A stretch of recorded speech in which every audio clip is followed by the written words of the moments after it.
하시는 고민은 불친절한 교사라서 가능한, 교사가 불친절해야 된다. 교사의 삶 자체를 또는 아이들과의 관계 자체를 불친절해야 된다라고 주장하는 건 아니고요. 수업에서 교사가 너무 가르치려고 들리는 게 문제가 아닌가라는 고민을 좀 해봤습니다. 네, 그 이야기를 할 건데요. 시간이 없어서 혹시 그 질의응답을 따로 할 시간이 없기 때문에 필요하시면 카카오톡 오픈 채팅방 여기를 누르시면 업그레이드에서 제일 화살표 있는 부분 누르시면 이런 게 열리고 거기 오픈 채팅방이 있습니다. 거기서 검색을 조윤교육학회라고 검색하시면 제가 만들어둔 방이 있으니까 여기에다가 질의응답 할 수 있는 시간을 이후에도 가질 수 있고 또 필요하면 이메일 남겨주시면 오늘 보여드리는 자료를 그냥 그대로 드릴 테니까 따로 계획이 없을 것 같았어요. 하고 싶은 이야기는 사실 이 한마디 때문입니다. 이것 때문에 제가 이것저것 실천을 좀 해보고 작년에 중학생들하고 네팔 안나푸르나를 트레킹하고 한 것도 제 꿈꾸는 방식의 교육이 이런 내용이었는데요. 아이들 가르치려고 하면 배우려 들지 않죠. 또 배우면 원래 그렇죠. 가르치는 게 아니라 스스로 깨우치는 거죠. 문제는 스스로 깨우치게 어떻게 하느냐가 교사라는 존재, 스승이라는 존재가 할 일이지 않느냐라는 이야기를 하고 싶은 겁니다. 그러면서 소통과 협력이 이루어지는 수업이면 좋겠다라는 이 고민으로 수업을 해봤습니다. 그래서 몇 가지 사례를 말씀드릴 건데요. 최근에 나왔던 100대 기업에서 최근에 인재상은 소통과 협력이 최고다라고 하는데요. 그럴싸하려고 보여드린 거고요. 제가 뭘 하라는 거지? 라고 아이들이 질문을 던지게 했습니다. 몸으로 그리기 시험을 했는데요. 전지 한 장, 모조 전지 한 장씩을 다 나눠줍니다. 그리고 목탄을 던져줍니다. 아무 말이 없죠. 처음에 아이들이 뭘 하라는 거지? 그리고 누군가 낙서를 시작합니다. 그러면 걔한테 제가 딱 한마디를 던지죠. 우와! 좋다는 건가요? 아이들은 우와라고 한 순간 저래도 되나 보다 하고 뭔가 미친 짓을 하기 시작합니다. 굉장히 신나하죠. 이게 이렇게 낙서하기 시작하는 시간은 보통 20분 정도밖에 걸리지 않습니다. 45분 수업에. 중학교 1학년 수업에 꼭 제가 몸 체험으로 이 수업을 꼭 넣어서 하는데요. 이렇게 해서 20분 정도 하고 나면 완성되어도 그냥 복도에 잘했다 못했다라는 얘기 절대 하지 않습니다. 친구 얼굴에 자기 손에 묻은 목탄을 친구 얼굴에 바르지는 말아다오라는 그런 이야기를 할까? 저는 불친절한 교사니까 설명하지 않습니다. 가르치려고 하지 않습니다. 어차피 안 들을 건데 뭐. 그래서 아이들이 고민하게 하고 아이들이 해보게 하고 해본 걸 걸게 합니다. 제가 하는 게 요거 걸게 하고요. 손 씻고 나서 엉망이 된 화장실을 정리하는 일 그런 걸 합니다. 아이들이 지나다니면서 좋아하죠. 그냥 학교에 이렇게 일주일 정도 걸어뒀다가 너저분해지면 뗍니다. 몇몇 선생님들은 귀신 나온다고 싫어하지만 저는 오고 갈 때마다 아이들이 낙서가 너무 좋습니다. 와, 예술은 이런 건데 정말 작품이다. 버리기 아깝다. 과감하게 버리죠. 왜냐하면 어떻게 제가 조치를 할 수가 없기 때문입니다. 뭐 하지라는 두 번째 수업 사례로 예술하기를 합니다. 터무니없는 이건 모둠이 뽑아간 재료인데요. 미술실에 있는 불친절하잖아요. 설명도 안 하는 데다가 준비도 안 하겠죠. 이 수업을 위해서 그냥 미술실에 있는 이것저것 재료를 카트에 올립니다. 그리고 모둠별로 대표 한 명씩 나와서 가위바위보로 순서대로 하나씩 재료를 원하는 재료를 가져가게 합니다. 모둠별로 약 3가지 내지 4가지 종류의 재료를 가져갑니다. 그때 이런 거죠. 딱풀 24개를 뽑아 간조가 있고요. 종이컵 10몇 개를 뽑아 간조가 있고요. 뽑아갑니다. 두 번째 그거 뽑아가고 나서는 바로 얘들아 니네에게 주어진 재료를 예술하는 거야. 예술이 뭐예요? 물론 나한테는 묻지 마. 왜? 선생님은 답을 하는 사람이 아니라 질문을 하는 사람이고 답은 니네가 찾는 거야. 찾게 합니다. 그럼 애들이 예술이 뭔지는 모르지만 예술이라고 생각하는 자기들끼리 머리를 맞대고 고민을 하고 만들기 시작해요. 요 사이에 제가 15분 정도 텀을 주는 게 이제 2시간 수업일 경우에 이렇게 수업하는데요. 중학교 2학년 대상으로 하고 있고요. 15분 정도 거래가 가능하게 합니다. 뺏어오거나 훔쳐오는 건 안 된다. 단 내 물건과 네 물건을 서로 주고받으면서 거래가 가능하게 합니다. 그러면 이것저것 신문지를 받아줘도 있고요. 이 짓을 하고 있는 거죠. 2시간 동안 예술이 이루어지고 있습니다. 그 예술이 무엇인지 저는 정의 내려주지 않습니다. 그 정의는 스스로 내리는 거죠. 제가 고민을 던졌고 고민을 풀어가고 있는 과정입니다. 그렇게 해서 최종된 완성작을 사진을 찍어서 온라인 밴드에 올리게 됩니다. 각반 밴드가 있어서 거기에 올리게 되는데요. 예술이 뭘까라는 질문을 던져서 예술은 이런 거에 예술가는 이런 이야기를 했어. 이런 게 예술이지 않겠니라는 이야기를 해줘봐야 안 듣는데 예술이 뭐지라고 자기 고민이 되니까 아이들이 움직이기 시작하죠. 아무도 가만히 있지 않습니다. 잘 하지 못하는 아이들은 그냥 와서 거래하는 데 집중하죠. 재밌는 사실은 쟤네 조가 우리 조가 가지고 있는 물건을 보고 거래하는 과정에서 어마어마한 상상을 합니다. 저 물건에 저 재료가 오면 어떤 걸 할 수 있을까? 어떤 걸 더 할 수 있고 우리가 뭘 주고 받을 수 있을까라고 아주 활발한 수업이 됩니다. 저는 싸움만 안 나게 말리면 됩니다. 네, 불친절하니까 아무것도 하지 않죠. 네, 자하고 컵만 있었나 봅니다. 얘네들은 뭐 이렇게 만들었습니다. 버려진 우드락 재활용 차원에서 어차피 버려야 되는 거 주니까 뜯어서 쓰는 거죠. 포스트잇을 받았나 보죠. 네, 자기들끼리 예술이라고 이렇게 찍어 올린 결과입니다. 다음 수업입니다. 가르치려면 배우지 않기 때문에 스스로 하게 하기 위해서 몇 가지를 더 해보자 하는데요. 우리 조형요소와 조형원리 꼭 우리 교육과정에 있으니까 교과서에 나오고 하니까 가르치죠. 안 배웁니다. 그래서 저는 가르치지 않습니다. 저는 불친절하니까. 또 미술실에 있는 재료를 적당히 올려줍니다. 모든 별로 아무거나 재워줍니다. 나무 토막 한 30개를 받은 조도 있고요. 딱풀 24개를 받은 조도 있습니다. 자, 그리고 아이들에게 제비뽑기를 합니다. 조형요소와 학습지를 안 실었나 모르겠네요. 이 파일에는. 예, 아이들이 풀고 있는 게 학습지입니다. 조형요소는 뭐고 조형원리가 뭔지 태블릿으로 찾아서 자기들이 조형요소와 조형원리를 적게 합니다. 제가 설명하면 안 듣던 애들이 자기들이 적어야 되니까 학습지가 주어졌으니까 스스로 찾아 적습니다. 적고는 맞냐고 물어보죠. 하지만 저는 불친절하니까 답을 하지 않습니다.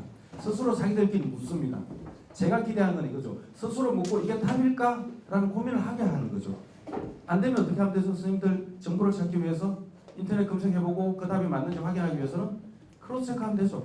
또 한 번 자료를 찾아보면 됩니다. 그럼 얘도 이렇게 이야기하고 얘도 이렇게 하고 두 사람 한 말이 비슷하네 라고 생각하면 이게 답인 줄 압니다. 다시 말해서 이게 맞을까라는 고민을 예의 글과 예의 글을 읽어서 독해를 해내야 되는 거죠. 요즘 아이들 독해 참 안 되는데요.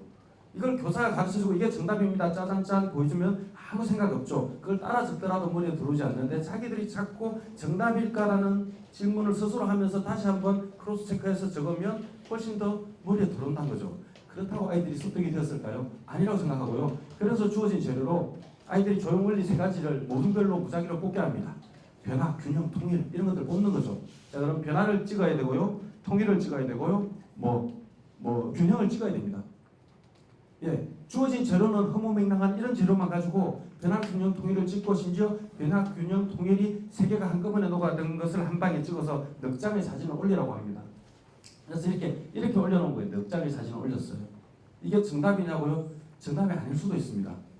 제가 던진 고민은 무엇이 조형원리지? 변화는 뭐지라는 고민을 하게 한 거죠.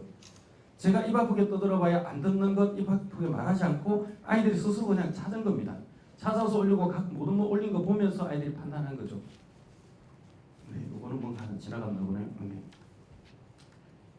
네, 그런 유로 거꾸로 영상 만들기는 리버스 영상인데요. 서울에 모 선생님 하신 건데 아이들이 영상 UCC 만들기는 참 많이 하고 할 줄 알죠. 근데 그냥 영상 몸으로 표현하기 수업이 하나인데 몸으로 사진 찍기 수업도 있고 여러 가지가 있는데 그 중에 하나로 아이들이 스스로 하게 하는데 이 수업이 굉장히 좋았던 게 정말 아무것도 때려 죽여도 하지 않으려고 하는 애가 재밌으면 움직여요. 근데 시간이 없어서 제가 이거 그냥 영상을 녹화하는 거예요. 근데 어플리케이션 하나로 거꾸로 돌리기를 하는 거죠. 자동으로 거꾸로 돌리는 영상을 만들어줘요. 아이들이 이런 게 신기해하니까 어떻게 하면 거꾸로 돌아가는 게 더 재밌고 웃기고 신기할까? 그걸 스스로 고민하죠. 그럼 2시간 내내 만듭니다. 만들어서 온라인에 탑재하고 자기들이 다른 모든 걸 보면서 길길거리는 거죠. 서로 아우 재밌다 이런 거. 이런저런 영상을 하고 네. 얘들이 이런 걸 잘 만들었다 해서 보여드리는 게 아니라 아이들은 거꾸로 상상하는 것만으로도 재밌어하는 거죠. 그리고 그것을 어떻게 스토리를 짜고 시나리오를 하고 영상을 어떻게 만들면 어떻게 될까? 정상 주행하는 거랑 역주행하는 영상을 잘라서 편집도 2시간 안에 해냅니다. 빠른 쪽은 배경음악까지 집어넣고 하죠. 네. 자, 시간상 넘어가겠습니다. 자, 이런 것들도 제가 가르치지 않아도 하나만 예시를 보여주면 스스로 움직이는 수업이다. 스스로 하는 수업이다라고 스스로 하는 수업까지 지나가겠습니다. 시간상. 시각적 이미지로 아이들이 몸으로 표현하는데 시각적 이미지를 본인이 전하고 싶은 주제나 내용들을 어떻게 표현해낼 수 있을까? 그것이 연출이든 아니면 상징이든 이런 상징이든 시간이 없어서 넘어가겠습니다. 공간의 그리기도 마찬가지로 아이들이 주체적으로 하던 건데 시간이 없어서 그냥 다음 이게 제가 수업에 많이들 말씀드리던 거고 그래서요. 했던 것도 아주 재미없잖아요. 평가의 주체성 예를 좀 들어보겠습니다. 저희 학교는 이렇게 제가 전에 있던 부교 중에서도 부천 부교 중에서도 그 용인 가서도 이렇게 태블릿을 사두고 있습니다. 해마다 8개씩 사서 뭐 한 2년만 지나면 상당수가 됐죠. 사실 이건 없어도 됩니다. 핸드폰으로 해도 되는데요. 이거는 태블릿은 학교 미술 예산 받아서 제가 별 재료를 따로 사지 않고 종이나 뭐 여하튼 기초 재료만 저는 사는 쪽이라 예산이 넉넉하게 제가 쓸 수 있는 상황이 되더라고요. 예산을 많이 소모하지 않으니까 뭐 아이들 2,000원, 3,000원짜리 이런 걸 사준 적이 한 번도 없고 그런 걸로 수업해본 적도 한 번도 없습니다. 그러다 보니까 예산이 모자라지 않아서 이런 것들을 살 수 있었고, 근데 이것보다 중요한 거는 3, 4만 원짜리 와이파이 공유기를 하나 사두면 좋습니다. 내에서 사용하는 망이실 경우에는 수업 시간만 잠시 꽂았다 쓰시고 바로 빼두셔야 됩니다. 필히. 저희 학교는 내에서 망 외에 추가 망이 있어서 외부망이 하나 더 있어서 그렇게 쓰고 있고요. 어쨌든 밴드에 이렇게 올립니다. 자, 평가의 사례를 지금 말씀드리려고 했던 것 같은데요. 아이들이 사진을 찍어서 올렸죠. 그리고 댓글을 이렇게 답니다.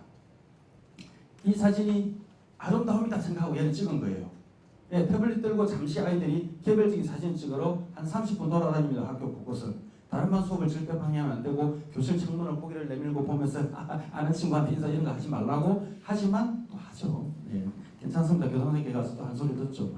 그래도 아이들이 직접 다니면서 찾게 합니다. 찾게 하고 직접 찍어서 올립니다. 올리고 나서 이유가 뭔지 절대 올리지 말라고 하고요. 아이들이 보고 자기 반 거 올라가면 누구께 올라왔다고 기덕거리고 웃기 바빠서 안 되니까 2반 아이들은 1반 걸 보게 합니다. 1반 걸 들어가서 그 다음 시간에 댓글 달기를 하는 거죠. 다시 말해서 이미지를 해석해보라고 하는 겁니다. 왜 이걸 올렸을까? 이게 아름다움의 이유가 뭘까? 라고 아이들이 합니다. 맨 끝에 오른쪽 끝에 자기 학번이 적혀있죠. 이래놓고 제일 잘 적은 아이들 수행평가 점수 가산점 줄게 라고 하니까 아이들이 목숨을 걸리죠. 그 반 앞반 아이 30명 걸 30개를 다 다는 아이들이 있죠. 댓글 달기는 아이들에게는 굉장히 일상이라 우리가 생각하는 것보다 굉장히 빠르고 신속하고 즐겁게 답니다. 달고 누가 뭐 달았다는 거 보고 스스로 즐기고요. 그러고 나서 맨 마지막에 이 친구는 자기가 단 의미를 그 다음 주에 달아주는 거죠. 나는 이 의도로 달았다. 위에 거는 다 학번이 있지만 밑에 학번이 없는 거는 맨 마지막 단 댓글이 자기 생각을 한 거죠. 나는 이런 생각으로 이런 이미지를 찍었어요. 그런데 다른 사람은 이렇게 해석하는구나 라고 해서 내가 생각한 이미지를 창작한다는 것이 남에게 어떻게 읽힐까를 생각도 해보게 하고 반대로 남이 만든 이미지를 읽어보기도 하는 방식으로 평가에 참여하게 하는 경우입니다. 그래서 평가에 적극적으로 참여하면서 잘했다라고 생각되는 것들을 뽑아서 그걸로 점수를 준 거죠. 그런 사례입니다. 그러면 찍어서 이렇게 올리고요. 단어를 시각화, 이미지 읽기. 이거는 지난주에 수업을 해봤는데요. 잘 안 보시겠지만 시간, 여행, 급식, 맛있는 것, 연예인, 아이돌 뭐 등등의 단어가 카드가 있습니다. 모든 별로 2개씩을 뽑았습니다. 그다음 적석에서 올려주고요. 모든 별로 2개씩 뽑아서 2개의 단어를 시각적으로 이제 아까는 아름다움을 찾는 건데 5분 남았더네요. 감사합니다. 본인이 그 주제를 표현하게 하는 거죠. 시각적으로. 본인이 표현하겠습니다. 이게 뭔지 이제 이게 뭐라고 보이세요? 저는 싸이가 보이는데 자기들은 아이돌이라고 했대요. 이해가 안 되지만 게임이라는 주제를 했고요. 꿈이라는 주제를 이렇게 찍었습니다. 찍어서 올린 시간 얼마 안 걸리고요. 한 15분 정도고요. 그리고 바로 그리고 올리고 들어가서 다른 모둠이 뽑은 카드가 뭘까를 추측해서 이제 댓글 달기를 하는 겁니다. 자, 2조 애들은 1쪽 올린 거는 뭐야. 그래서 가장 빨리 올리면서 정답인 단어만 점수를 주겠다라고 하면 나머지 7개 모둠에 대해서 성실하게. 제가 제일 아름다워하는 장면이 이 장면입니다. 머리를 맞대는 거죠. 상상을 하는 거고 학습이 이루어지는 거라고 저는 생각합니다. 협력하고 주체적으로 스스로 자기들 작품에 대해서 평가를 스스로 하고 있는 거죠. 도저히 말도 안 되는 사진을 올려서 누구도 못 맞춘 경우에는 사진 올린 조가 감점된다고 해놨기 때문에 중학교 1학년 성적 안 들어가죠. 이상하게 점수라고 하면 애들이 미친 듯이 합니다. 성적표 안 들어가. 가만히 생각하면 성적 안 들어가는데 뭐야 우리 1점 받았어 이러고 막 우리는 마이너스 1점이야 이러고 있어요. 스스로 하게 하는 방법으로서 그런 거고요. 뜰결의 논술하기. 이건 전에 한번 말씀드린 적이 있는데 미술실에 제가 이런 책을 한 150권 정도를 미술 관련 책하고 아이들이 꼭 읽었으면 좋은 만화책 같은 걸 두고 있습니다. 읽게 하는데요. 어느 날 학교에서 예산이 남았는데 책을 신청하시면 사드릴게요 해서 이 2권 이게 좋은 책이라서 제가 소개해드린 게 아닙니다. 이 책이 사고 나서 보니까 생각보다 좀 아쉬웠는데요. 미술 예약이라는 1, 2건 있어서 이거 사주세요 했는데 딱 2건 올 줄 알았어요. 이렇게 30건씩 올 줄 몰랐습니다. 왜 이걸 주냐니까 아무도 어느 선생님도 신청을 하지 않았다 이 여자는. 셋만 신청했으니까 다 사줬어. 그래서 참 고마운데 이거 사놓고 꽂아놓으니까 마음에 부담이 얼마나 됩니까? 새 책인데 이렇게 해야 되는데 읽나요? 무슨 수를 읽혀요? 그래서 얘들아 읽자. 아니요 싫어요. 야 이거 니네가 이거 읽고 시험 문제 내봐. 니네가 읽고 원하는 모든 별로 챕터를 나눠서 자기들이 읽고 여기서 시험 문제를 내는 거야. 이걸 시험을 내서 다 니네 뒷반 애들 시험 치게 할 거야. 이거 선호술 시험이야.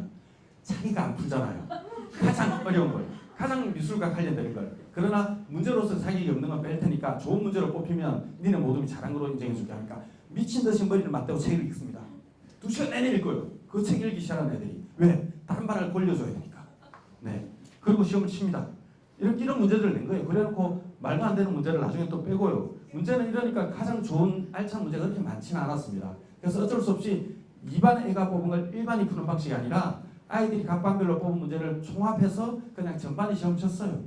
논술 시험 그대로 애들이 문제 내줬으니까 저는 얼마나 편해요. 아무것도 안 하고 시험 쳤어요. 이게 시험지예요. 네, 애들이 열심히 오픈북입니다. 네. 아이들은 오픈북이라 너무 좋아요. 시험 준비 하나도 안 해도 되고요. 미술 수업 때문에 시험 준비하기를 전 기대하지 않고요. 수업 시간만 제발 열심히 했으면 좋겠는데 이때도 아무 소리 하지 않고 아이들이 오픈북으로 붙여요. 쉽나요? 어렵죠. 놀라운 사실은 시험 지난 1시간 동안 미친 듯이 다시 책을 보는 겁니다. 이해되세요? 제 기대가 뭐였죠? 책을 읽게 하는 것. 2번째는 책 흐름해지는 것. 성공했습니다. 이거 지금 이야기해야 되는데 미술 교매에 넘어가겠습니다. 그래서 제가 사실은 총합적으로 이렇게 아이들이 스스로 하고 교사가 가르치지 않고 토론하고 최종 논술까지 하는 가장 이 세팅이 잘 갖춰진 수업이 저는 미술 경매 수업이었다고 생각하는데요. 미술이 어떤 거고 막 설명하면 애들 안 듣잖아요. 네. 그런데 자기들 미술가 찾아서 스스로 발표하고 네가 맞니 내가 맞니 스스로 토론하고 그러다가 최종 끝나서 그 내용을 가지고 문제 뽑아서 논술 시험까지 보고 하는 재밌던 수업인데요. 이거는 그렇습니다. 제 생각이. 우리도 그래서 정답이 아닌 것을 가르칠 수 있는 과목이라 너무 좋습니다. 미술과가 다른 어떤 과목보다 가장 선진적이고 위대한 이유는 정답을 찾아라가 아니라 정답을 외워라가 아니라 네 생각이 뭔지를 묻는 이런 과목이 저는 가장 좋은 미래지향적인 수업이 아닌가 생각하는데요. 네. 그래서 하고 보니 거꾸로 수업이었다. 학생 중심 수업이었다. 배움 중심 수업이었다. 교사가 나서서 가르치려고 들지 않고 아이들이 문제를 해결하려고 하니 거꾸로 수업이었다고 생각이 들고요. 그러면서도 교육의 승패는 좀 전에 한 이야기가 뜬금없는 이야기죠. 교사는 불친절을 해야 된다고 저는 생각합니다. 교과 내용 내에서 교사가 수업의 주인공이 아니라 아이들이 스스로 하게 하는 아이들이 주인공으로 만들고 교사는 안전사고 예방 정도를 하면서 관리할 수 있는 그 정도가 교사의 수업 시간 중에서의 몫이지만 그러나 기본적으로 교사는 아이들과의 관계성을 늘 회복하고 관계성을 가지고 있어야 됩니다. 어떤 관계성을 가지고 있느냐가 수업의 질을 좌우하고 교육의 질을 좌우한다. 그래서 교육의 승패는 관계라는 결론 같은 거 없는 이야기나 이게 핵심이었지 않을까라는 이야기를 짧게 말씀드리고 아까 말씀드린 좋은교육학회라고 오픈 채팅 검색해서 이메일 남겨주시면 이 파일 그대로 그냥 드릴 테니까 필요하신 분은 열심히 좋겠습니다. 감사합니다.